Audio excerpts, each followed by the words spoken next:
Здраво на сите, добре дојдовте на четвртата епизода од подкастот Гласни идеи. Јас сум Джейлан Велију, а денес разговараме со другарот Никола Шиндре. Здраво, Шиндре. Здраво, Джејан, се надевам дека си добро во моменти на полициски час. Да, фала. Се надевам и ти си добро и ти благодарам што прифати да бидеш дел од овој подкаст. Ми беше чест. Денешната тема на која што ќе разговараме се личните проблеми на човекот кои зависат од колективното добро. Ти, Шиндре, емитуваше неколку емисии во кои се осврна да зборуваш за идејата за зелен квир комунизам и како ние можеме да го поттикнеме создавањето на новиот подобар свет. Па сакам да слушнам нешто повеќе од тебе во врска со оваа идеја за зелениот квир комунизам. Фала, Джејан. Би сакал да се заблагодарам на можност истовремено да бидам сериозена и да зборувам глупости, како што впрочем и друг пат кажувам. Да зборувам глупости затоа што навистина не мислам дека има простор многу да се промени ако не се размислува во насока на создавање на некој пофункционален свет, а особено пофункционален свет за посиромашните, за послабите, за оние луѓе кои што не можат да се грижат самите за себе си, па оттаму, бидејќи секој човек не може апсолутно да се грижи сам за себе си, јас верувам дека мора да се размислува во креирање на нови можности за решавање на нашите колективни проблеми, односно на нашите човечки потреби како индивидуи, меѓутоа и како дел од човештвото. Што мислам? Многу од проблемите кои што ги имавме и претходно, во екот и во пикот на ова криза ни направија да се чувствуваме уште послаби од претходно. Така што ние ќе мора да ги решаваме заеднички овие проблеми со цел нашиот живот да биде полесен и подобар. Добро.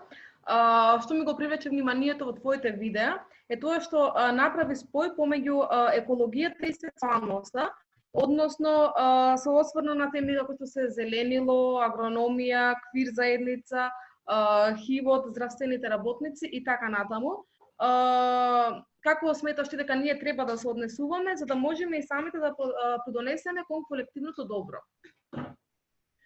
Па вака, како што одговорив и претходно, значи ако сакаме да создадеме некој нов свет, па тој нов свет не мора да е многу подобар од овој, меѓутоа овој во кој што моментално живееме е многу лош. Треба да знаеме каков свет сакаме да создадеме. А за да знаеме каков свет сакаме да создадеме, ние мора да научиме да го создаваме. Оттаму сметам дека секој е одговорен пред себе си, па и пред другите, да размисли што тој може да направи како би помогнал на заедницата. А да помогне на заедницата само како би можела заедницата да му помогне него. Уште од Стара Грција се пишувале прирачници за добар начин за живот. Тие навидум некогаш изгледале како овие препораки кои што ги добиваме денес, а некогаш и не изгледале баш слично на ова денес. Меѓутоа, тие прирачници секогаш се делеле на повеќе поглавја внатре кои што опишувале одредени работи, односно одредени аспекти од човековиот живот. Тие се делеле на атлетика, диететика, хигиена, еротика, што значи дека се она што му е потребно на човекот за да живее, ја прави човечката суштина. Сакам да кажам дека сите аспекти од препораките ние треба да ги применуваме, меѓутоа и да реобмислиме како ќе го креираме и ќе го создаваме светот околу нас и после овие случувања моментално. Од типот ние хигиена и хигиенските препораки мора секогаш да ги практикуваме. Зошто? Затоа што чистотата не завршува само со нашето тело. Хигиената треба да се прошири, односно да се даде аспект на заедничкото домување. Например, да не биде табу да се изметат или изчистат скалите од зградата во која што живееме. Да не е табу да се смети дворот, зеленилото да се уреди, па макар и за тоа да не се добие одреден надоместок. Сметам дека во однос на исхраната препораките, ние треба покрај тоа што треба здраво да се храниме, туку и здрави навики на производство на храна да стекнуваме. Да ги поддржиме нашите локални продавнички, пазарчињата, оние луѓе кои што препродаваат зеленчук и овошје од дома.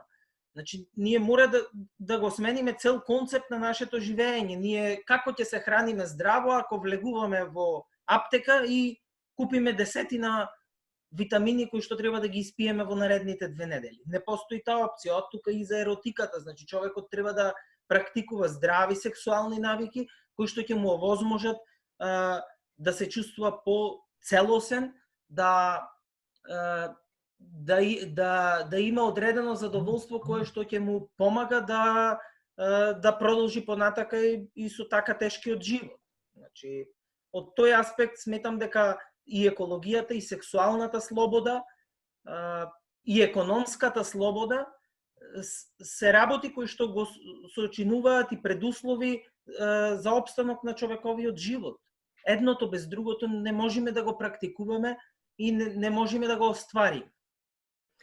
Добро, Шики, како според тебе треба да размислуваме за од една страна да ја практикуваме физичката дистанцираност, а од друга страна па да ја практикуваме социјалната блискост во овие услови на пандемија? Па вака, она што е многу важно да се кажи во целава ова ситуација со полициски час, со социјална дистанцираност што најавија здравствените власти, па ја преименуваа во физичка дистанцираност. Мора пред се да се почитуваат препораките за движење помеѓу луѓе. Уште одамна требаше да станат архаични во културата на нашето однесување, поздравите со многу гушкање, бакнување, поздравите со цело време пружање на рака, поттапнување по грбот и така натака. Значи, носењето на маска помеѓу луѓе треба да стане императив за движење во густо сгуснати простори јавни каде што има премногу луѓе. Например, не знам, движење во железничка станица, на автобуска постојка, во голем мол, каде што нема проветрување на воздухот. Треба да се носи маска, тоа е во ред. Во однос на социјалната дистанцираност, па треба да се напомене дека ова е втора приватизација во последните 30 години што ни се случува тука. Ние ги отстапивме јавните простори на приватни субјекти за да ги направат тераси. Ги отстапивме зеленилата да се направат паркинзи. Ги отстапивме улиците каде што треба ние како луѓе слободни да се раздвижуваме на паркирани автомобили, дивоградби, апсолутно секаква деструкција на јавниот простор. Моментално можеме да видиме дека дури оние објекти кои што ни биле збирни места за социјална комуникација, сега се затворени повтор пат. Еднаш биле затворени затоа што тие се исклучиво приватни простори, дали се ресторани, кафулиња, социјални клубови или така натака, во секој случај биле во приватно власништво, а не во јавно. И сега, кога ние единствено можеме да прошетаме надвор за да земиме чист воздух, да не огрее сонце, ние повторно мора да се движиме на асфалт со автомобилите, на улиците каде што нема доволно тротоар за да се разминеме, нели препораката е метар, метар и пол, па немаме услови да практикуваме такви работи. И понатака ние сме лишени од јавни зелени простори. Па не може, затоа има гужва во паркот, затоа што е еден парк на град од 700.000 жители.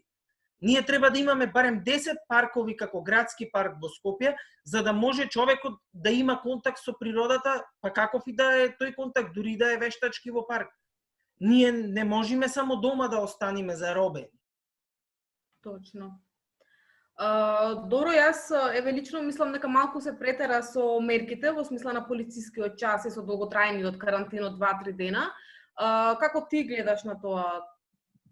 Дали е тоа според тебе во ред, дали треба да се продолжат тие мерки да станат по-крути или па треба да се олабават, бидејќи знаеме дека нели во некои европски земји не постојат такви рестриктивни мерки во однос на ограничувањето на слободата на граѓаните.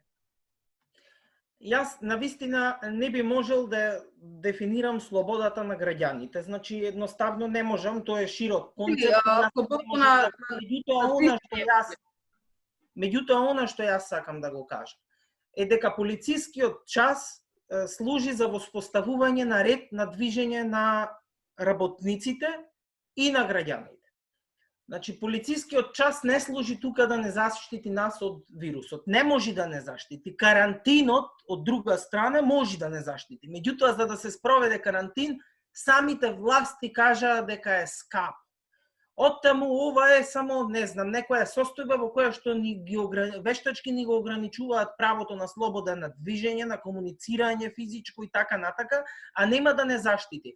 Зошто нема да не заштити? Затоа што повторно работниците дури и за време на полициски час работат. Се издава дозвола и со таа дозвола може кој било што било да работи. Сакам да кажам дека државата и ние како луѓе, работници и граѓани мора да апелираме да се измислат нови работни места во случај ако треба повеќе од луѓето да останат дома. Не може, не е светот создаден за човекот да седи дома. Може 1000 препораки да се препорачаат. Тоа е затвор. Ние нема да можеме да ги обавуваме основните потреби за функционирање на градот. Еве, видете, ѓубрето остана цел викенд на улица во Скопје. Да. Значи, нас треба да ни текне дека треба да се вработат чистачи, мијачи на улици, луѓе што ќе бидат задолжени за дезинфекција, дезинсекција и дератизација. Ние ги изгубивме тие служби.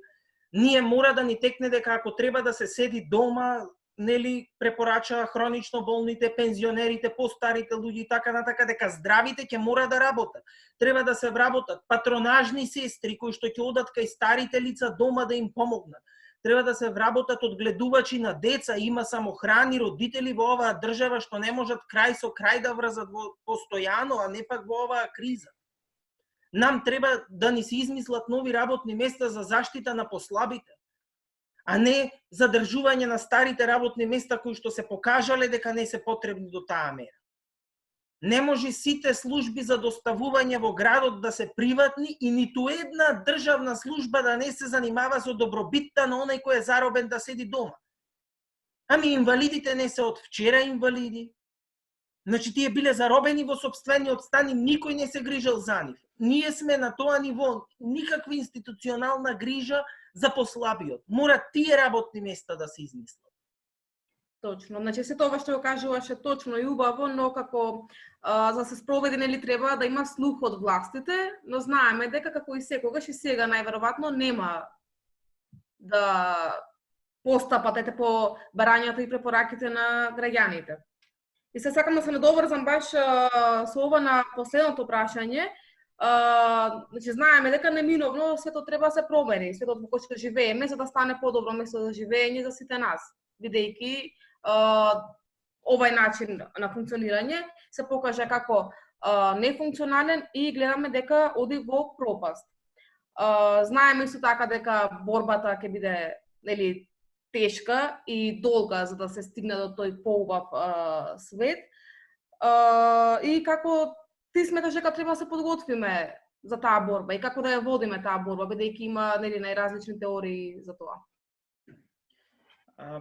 Она што сакам да го кажам е дека навистина светот не се менува во минутата и ова што ни се случи толку на брзина, некои луѓе дури го научници го предвидуваат дека ќе дојде до крах на систем.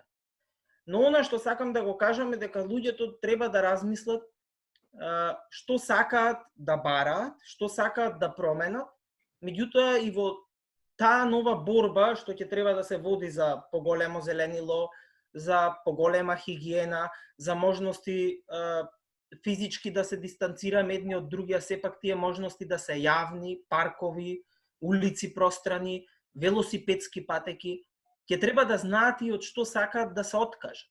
Барањето не е еднонасочно, само сакаме нешто.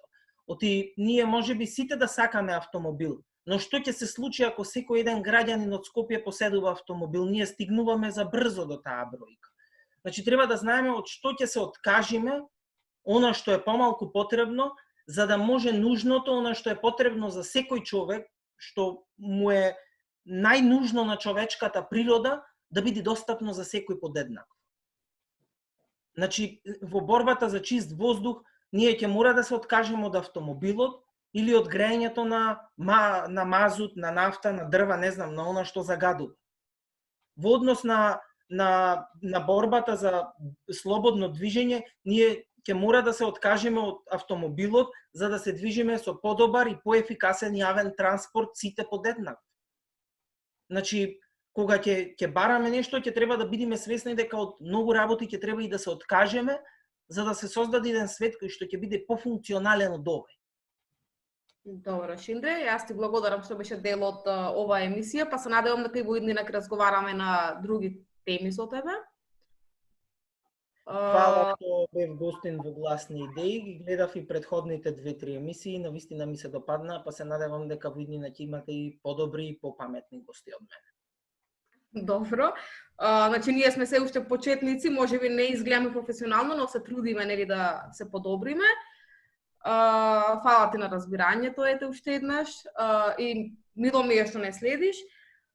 Па за повеќе емисии следете на YouTube каналот Гласни идеи. Благодарам.